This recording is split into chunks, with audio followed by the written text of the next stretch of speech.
We flew our special correspondent Janet Mock, best-selling transgender author, to Chicago to meet with a group of women who have made that transition to get a glimpse into what may be ahead for Bruce.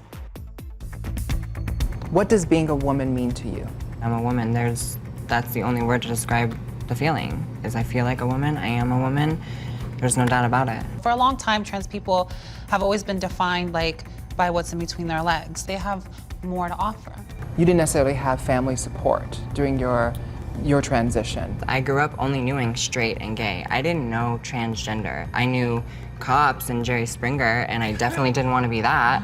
So I really didn't know. It wasn't until I moved to Florida that I met my first transgender person and was like, wow. I didn't realize it was okay to be who you want to be, and at that point I felt like there's a word for me. I'm transgender.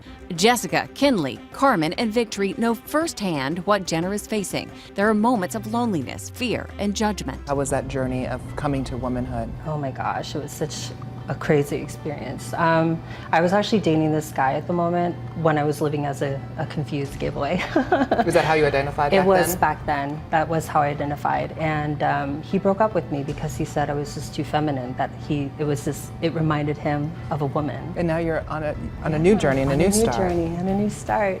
Yeah. Jenner has support from the close-knit, loving family that surrounds him, but for many others, including some of these women, they say that was not the case. What was that initial journey for you like as a trans woman?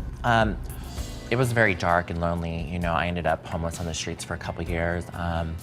I didn't have any support systems. You know, I'm from the Midwest and from a very small community that I didn't even know what transgender was. So I spent the first couple years of my transition trying to figure out what it meant for me, because I didn't have role models, I didn't know trans women. I was kind of in the dark on my own trying to figure this process out. In the end, the message here is you have to accept yourself first, and then hopefully the world will follow. This is our reality, this is what it is, and it's not so different from your own. We're not trying to harm anybody, we're just trying to live our lives. We just want to be happy. We want happiness like everybody else out there. We're not doing anything for attention, we're not pretending, we're not doing any of those things. We're like just strictly living our lives how we feel comfortable and how we feel happy, and we just want to show people we really are just human.